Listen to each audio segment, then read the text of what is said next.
Hi everyone, welcome to this morning's webinar. My name is Diane Westcott and I am a grants specialist with the Grants and Contract Management Department here at Enterprise. We're going to jump into today's information. I would like to introduce to you Deborah Stevenson, who is the Senior Program Director with the Mid-Atlantic Office. Good morning, and thank you for joining us on this morning's webinar. I'd like to just take a moment to do the introductions of who will be on the line to answer any questions that you may have. Myself, Deborah Stevenson. We also have Monica Warren-Jones, Director of Capital Solutions, Jessica Sorrell and Tina Hike-Hubbard are in our Baltimore office. In addition, we have Sarah Torcell, who is over our national initiatives. Jemima O'Cherry is also on the line. She is in our Mid-Atlantic office. She handles all of our administrative duties, in addition to Diane Westcott. So we all want to thank you, and hopefully we will be able to answer any of your questions today. We'll go over, I want to just take a moment to go over the agenda. We will go deeper into the purpose of this morning's webinar. We will share with you information about the HUD Section 4 grant program, which is the source of this funding. We'll also share the Mid-Atlantic market area priorities and talk about who qualifies to apply for these grants from the Mid-Atlantic market. We'll go deeper, providing examples in our Mid-Atlantic market programmatic priorities, and you see those priorities there listed on your screen, but again, we will share a little bit more about them. We'll talk about the timeline for submitting your LOI and when you might receive responses. We will also share, again, reminders about the application process, and then go into questions, answering your questions. So again, if you have questions, be sure to type them into the Q&A box. So now I'll turn it back over to Diane, who will go into the purpose of the webinar. Diane? Thank you, Deborah. So today we're going to provide an overview of this LOI opportunity, and we're going to review information about the grant program, the application itself, and the requirements as they were presented in the May 9th national webinar. That webinar it had a more general overview. And that recording and the associated information can be found on our Enterprise Grants webpage. But also, in addition to that information, you can check out our frequently asked questions list, which is also located, a link to that is located at the bottom of that grant page. And of course, another purpose for today's webinar is to answer your questions. So please be aware that the content included in this webinar is only intended to summarize the contents of the request for letters of interest. Any content within this presentation that appears discrepant from the language in the LOI is superseded by the language in that document. All applicants are strongly encouraged to carefully read the LOI guidelines and adhere to them. So a little bit about Enterprise Community Partners. Mr. Rouse created Enterprise in 1982, so we're over 30 years old, and he wanted to create an opportunity for low and moderate income people through affordable housing in diverse, thriving communities. Since Enterprise has been around, we've created nearly 470,000 homes and invested almost $29 billion while touching the lives of many, many wonderful people. So about the program, the funding for this grant opportunity is made available through HUD's Section 4 Capacity Building for Community Development Program. The purpose of the program is to enhance the technical and administrative capabilities of CDCs and CHODOs to carry out community development and affordable housing activities for the benefit of families and persons of low income. And for this program, that's defined as 80% average median income or below. So some general information, this funding opportunity consists of a two-step application process, including the phase we're in now, the LOI phase, and the second full proposal phase, which is by invitation only from Enterprise. Applications must be submitted through SlideRoom, which is the online application system which we are using for the first time this year. And applicants, while using the system, must register for an account to access the program and the LOI application itself. You will be able to submit only one application to either of the two open Section 4 LOIs. This one we're talking about now, which is the National Market LOI, and there's also another LOI happening concurrently, which is for rural and Native American organizations. Applicants may apply under only one program area, and it should be noted that applicants that have active awards and or pending applications with the other two Section 4 intermediaries, which are LISC and Habitat for Humanity International, can only apply to our LOI, but they cannot request funding for the same costs. So the application materials and submission process is pretty straightforward. The LOI and access to SlideRoom you can do through our Enterprise website, our grants page. And as I mentioned, you need to register for an account in SlideRoom, and in order to do that, there are several ways, but one of the easiest ways is to look at Appendix C of the LOI document, which you're going to download on our website. The cool thing about SlideRoom is that once you create an account, you'll be able to review the questions that you're going to need to answer beforehand. And this particular program automatically saves the work as it's entered, so you can log in and out as many times as you need to complete the application. So that's a new feature this year. So the threshold requirements, there are two for this funding opportunity. First, your proposal must address the needs of households that have an income of 80% AMI or lower. And within this program, a household can be defined as a single person, a group of people living together, or any persons occupying a housing unit.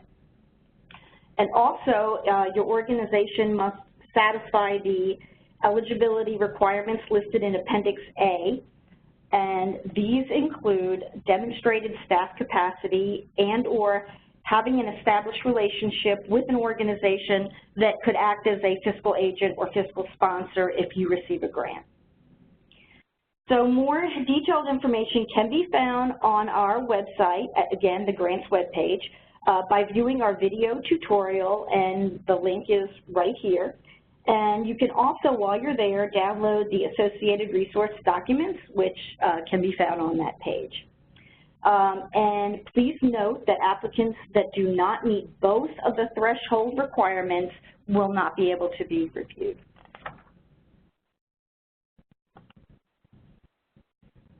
So, as I mentioned, all information is available on the website, grants webpage. And general questions about the LOI process and especially related to eligibility or any compliance questions can be sent to our grants mailbox, which is rfp@enterprisecommunity.org. The anticipated awards for this round of funding will range from $25,000 to $100,000 per award. And the average award is going to vary per market based on the quality of submissions and the number of applications received.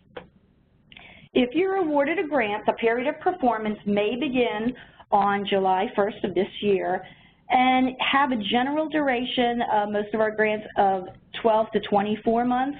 The average Mid-Atlantic grant duration is 12 to about 14 months.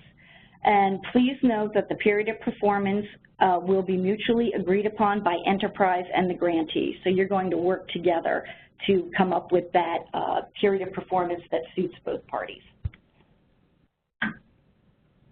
And now I'm going to turn it back over to Deborah Stevenson. Thank you, Diane. So I just wanted to go over the letters of interest as far as an overview, and specifically the Mid-Atlantic market versus the national letter of interest program areas. So the Mid-Atlantic market is interested in receiving applications from CDCs and SHODOs under the following market priority areas: education and opportunity, faith-based development initiative, equitable transit-oriented development, production of affordable housing. In addition, the Mid-Atlantic market will also accept applications that address any of the national market program area priorities. And you can find them in the attachment 1 under national market area in your LOI. We want you to please note that if your organization is located outside of the Mid-Atlantic region, you may apply only under the national market area for any one of the 6 national program areas as outlined in attachment 1 in the LOI, pages 14 through 18. And for example, if your office is located in Pennsylvania, you cannot apply under the Mid-Atlantic market, but you can still apply under the national initiative. If your organization is located within the Mid-Atlantic region, you may apply to one of the 4 program areas that the Mid-Atlantic has prioritized, or any of the program areas under the national programs. However, you must remember you still need to select one that you are applying for under the Mid-Atlantic region. So you still can only apply for one, be it the Mid-Atlantic priorities or the national program areas. Applicants are welcome to submit applications that focus on elements of multiple areas. For example, an application for a EtoD project that includes sustainable stormwater management, but must choose only one primary program area when submitting the online application. So, for instance, you can have an education and opportunity checked as your priority, but within your application, you may also talk about production of affordable housing. The Mid-Atlantic geography. The Mid-Atlantic Market Office will review applications for the following geographies: Washington, D.C., Maryland with emphasis on Prince George's County, Montgomery County, Baltimore City, and Baltimore County. Northern Virginia with emphasis on Alexandria, Arlington, and Fairfax County. This information is found in the LOI under the market areas and program areas of interest section. So now we're going to take a moment just to talk about the Mid-Atlantic market programmatic priorities. And we're going to ask, starting with education, that the Baltimore office will talk about the education and opportunity priority. Hi, everybody. This is Tina High-Hubbard talking about education and opportunity. So it's a geographic priority for the Mid-Atlantic. I'll read the overview quickly and explain it. Recognizing that families do not want to live where there are inadequate schools, Enterprise works to rebuild communities by combining strategies for housing and community development with the improvement of local schools and youth outcomes. Our education initiative works to strengthen the educational environment and academic support for schools, families, and communities to enhance children's opportunities for success.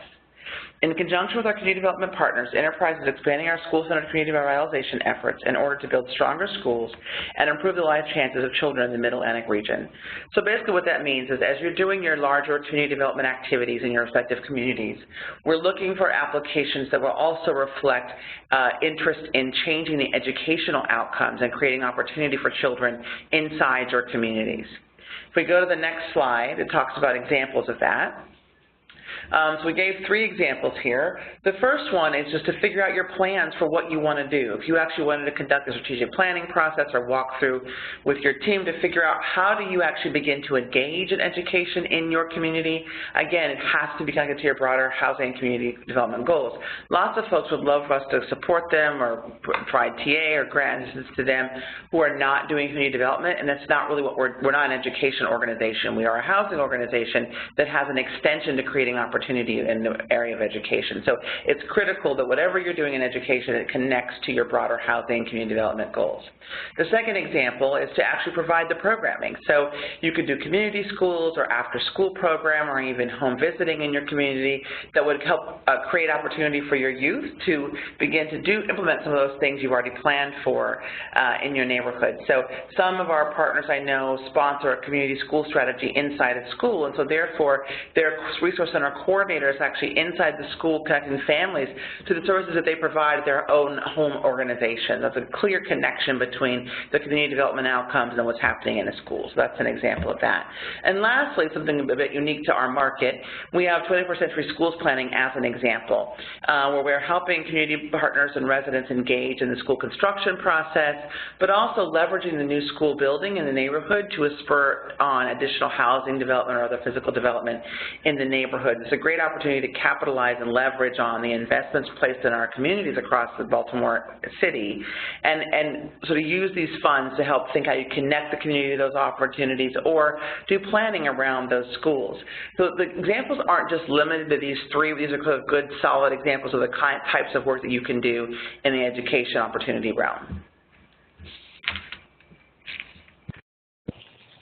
Thank you, Tina. I will now go over the priority number 2, Faith-Based Development Initiative. Our Faith-Based Development Initiative, the geographic priority, we will review applications and consider all applications in all of the Mid-Atlantic market areas. So it's not limited if you're within the Mid-Atlantic market, we will review and consider an application. A brief overview, the Faith-Based Development Initiative engages and assists the faith-based community and faith-based organizations that are active agents in creating an economically diverse Mid-Atlantic region where people of all incomes have access to fit and affordable housing and community resources. The Faith-Based Development Initiative serves to support the growing interest of those in the faith community to bring affordable housing to where it is most needed.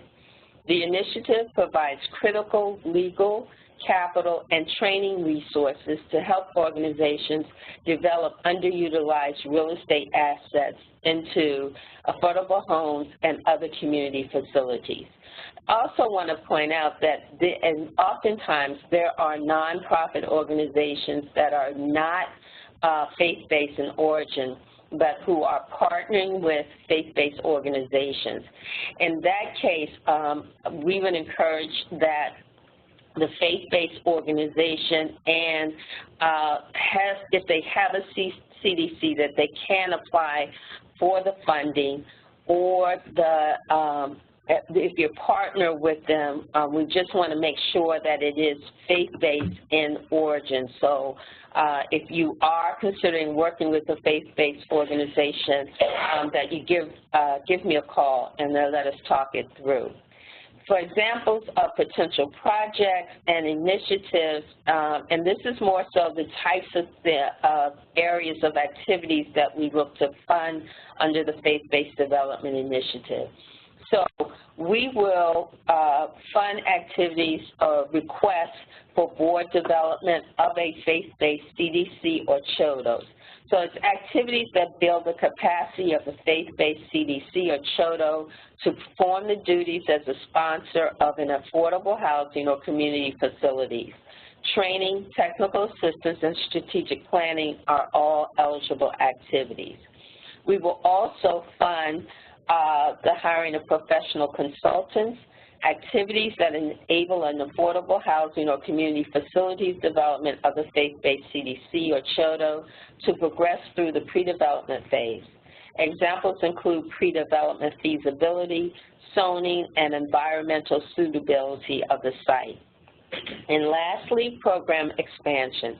Activities that enable the faith-based CDC or CHODO expand their operations or current portfolio and addresses professional assistance needed to assess the organization's capability and needs to adequately support an expansion. So those are just a few examples of the types of activities that we look to consider for funding under the Faith-Based Development Initiative. So now I'll turn it over to Jessica Sorrell, who will talk about Priority 3. Jess? Thank you, Deborah. Good morning, everyone.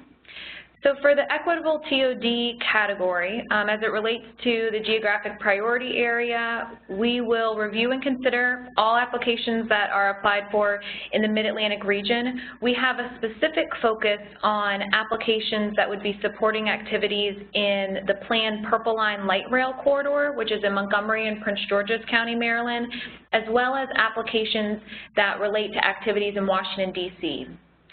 So an overview for our ETOD priority area.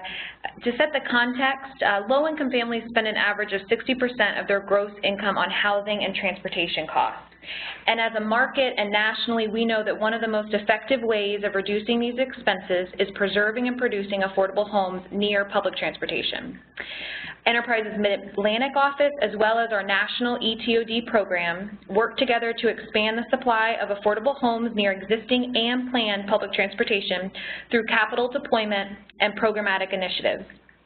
For this priority area, we define ETOD as affordable housing development or preservation that's within a half-mile, generally, of current or anticipated rail. That could be light rail, commuter rail, subway expansion, or a quarter mile from a stop of an existing bus line that has high frequency, which we would define as roughly every 15 minutes throughout the day. You could go to the next slide on it. Thank you. So in the equitable TOD category, we look to provide grant funds that could support both staff time or directly go to fund eligible pre-development or development expenses. Two examples that I wanted to highlight. The first would be project-specific activities that support affordable housing development or preservation in transit-oriented locations. We would be particularly looking for projects that achieve scale, have significant impact, contribute to neighborhood vitality, and or take advantage of partnership opportunities with public, private, or nonprofit partners and resources. Another example of activities and application that we look to support for ETOD would be activities that establish, lead, or participate in collaborative ETOD initiatives where public and private partners work together to share knowledge and plan neighborhood or corridor scale projects. We've seen these collaborative efforts really directly support affordable housing and preservation expansion, and so we see that as a really valuable tie for this program area.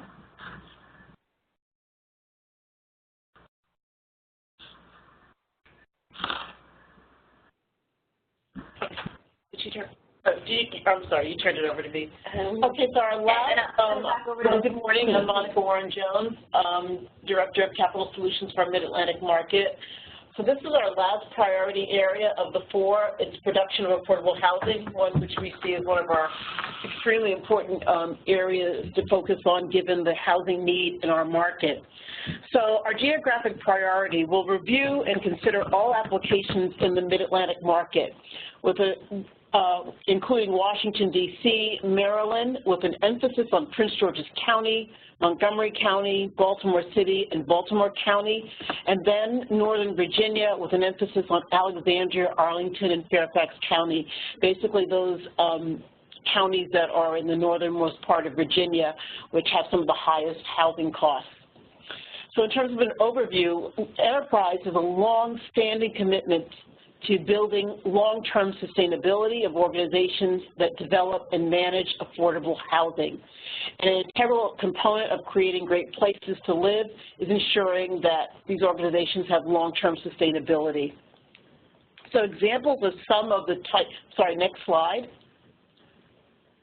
So the examples of some of the types of activities, these are not exhaustive, but clearly representative of the types of activities we'd want to fund under this priority area is first, pre-development activities, and these are with regards to the variety of costs that are related to the development of multifamily housing for a particular project, including but not limited to financing applications, legal fees, engineering costs, market studies, architectural fees, primarily a lot of the third-party costs that are needed during the pre-development phase.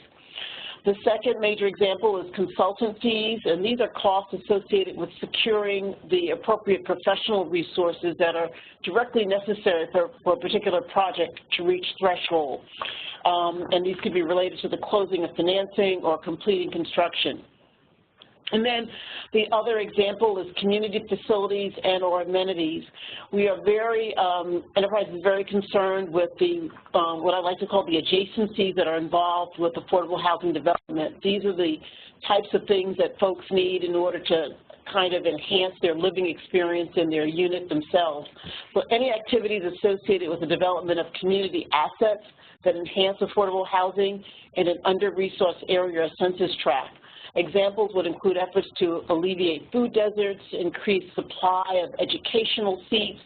So this is kind of adjacent to our educational work, but really is more concerned with the real estate development of a school. And then also anything that will support access to health care. So I am now going to turn it over to Diane, where she's going to talk about the timelines and some important reminders. Thanks so much, Monica. So we have some very important dates that we want everyone to be aware of. As you know, the letter of interest was issued on May 1st. The submission deadline for this application is May 29th at 11:59 p.m. And I want to particularly emphasize the date and especially the time. Using the slide room application, the program will automatically close the application at that time. So everyone is highly encouraged to submit at least a day beforehand, but if you can't do that, then make sure you hit that submit button by 11:59 p.m. We would hate to have anyone miss out on this funding opportunity because they missed the deadline. So the notice of invitation to submit full proposal to go into that second phase will be sent out July 9th, and again, please remember that the applicants must be invited by Enterprise to advance to that next stage. And the submission deadline for the full proposal application will be on August 6th. So some reminders, you may submit only one proposal, and you must apply under only one of the program areas as they are listed in the LOI. And when you get into the online application, you'll see pull-down boxes, so it'll be easy to maneuver there. And Enterprise will only consider LOIs from applicants that meet both of the threshold requirements, as we discussed, and submit their application via the slide room online application portal. And again, applications are due May 29th, 1 minute before midnight. And as a reminder, that form will close automatically right at that time. Requests to change an application once it's been submitted will unfortunately be denied, and late submissions, hard copies, and applications submitted outside of the slide room application will not be able to be accepted. And again, if you missed the May 9th National LOI webinar, you can access the recording on the Enterprise Grants webpage, and there's the link. So questions, we have some different places that you can ask questions to, depending on what kind of questions you have. Ones that are specific to the Mid-Atlantic market area should be sent to Deborah Stevenson or Jessica Sorrell. General questions about the LOI, again, especially related to eligibility requirements and compliance issues, can be sent to our RFP mailbox, and that mailbox is monitored by our entire grants team pretty much constantly, and a team member will be able to respond promptly and get back with answers. Any technical questions related to the slide room application can be sent to the general support mailbox from the times and dates listed here. And a letter of interest frequently asked questions list will be updated and posted on our grants webpage every Friday through May 24th, but please note that questions will not be added to that list after that date. And once again, general questions, RFP mailbox, and Mid-Atlantic areas, both Deborah and Jessica. And now with that said, we're going to jump into your questions and try to address as many as we can during the time we have. Donna Dunlap has been triaging, and she is going to read questions, and I turn over the reins to her. Great. Thank you, Diane. Just a reminder that if you have questions that have been popping up in your head during this presentation, you can add them to the Q&A box located on the lower right-hand side of your screen. And please make sure to address your questions to all panelists, which is the default. That makes sure that we can all see them. Our first question is, how many applications do you generally receive through Mid-Atlantic, and how many do you generally receive through National? Well, we don't actually, unfortunately, have a breakdown to that scale, so we're not actually able to answer that question. All right, swing and a miss. Let's go for the next one. In the 2018 Section 4 request for letter of support package, under the production of affordable housing production, financing and asset management strategies to improve long-term financial and physical ops is listed as an activity of interest. Is that true?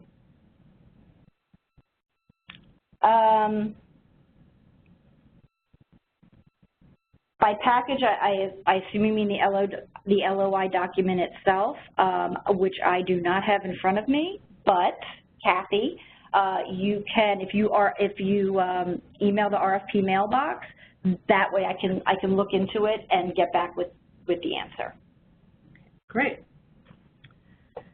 And we've got a quiet group today, so I'm out of questions already, but encouraging you to please, if you any questions, this is your time. Type it in so you can have it answered immediately. While we're waiting to see what we can get in, just a reminder that this session has been recorded, so in case you missed any part of it or simply want to revisit, it will be made available to everyone who registered within 48 hours. You'll also have a link to a copy of the slide deck with all of those links that are in the slide deck, and those will be available to you as well. And we have another question here regarding faith-based organizations. The question is, we're not a faith-based organization. We're a 509 public support organization and a community development for the state of Maryland. We have an acre of undeveloped land. Can we build 5 new homes on it? You would apply not under the faith-based development initiative. That would not be your priority area, but you can apply under production of affordable housing. Terrific, thank you.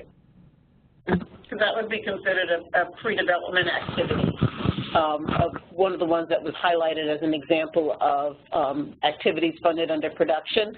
So if you have land and you're trying to figure out the feasibility of that land, you're not faith-based, so you definitely would be coming in under the production priority. Excellent. Waiting again for more questions. see what we can get in here. We've got plenty of time left, so if you've got a question, now's the time to type it in.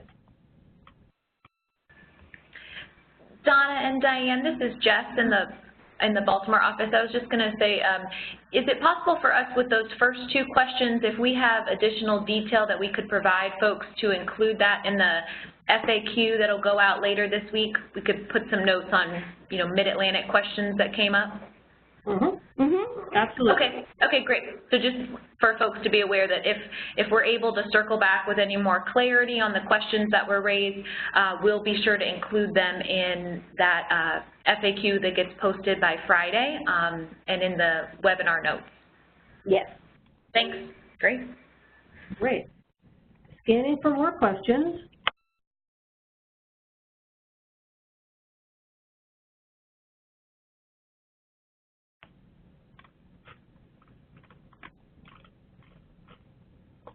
All right.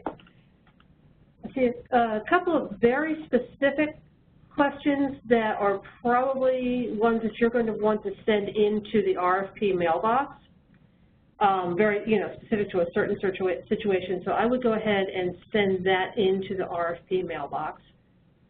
Other than that, while we wait to see if we get any more in, either Deborah or any of our other presenters today, do you have any final wrap-up words or words of advice for our participants today?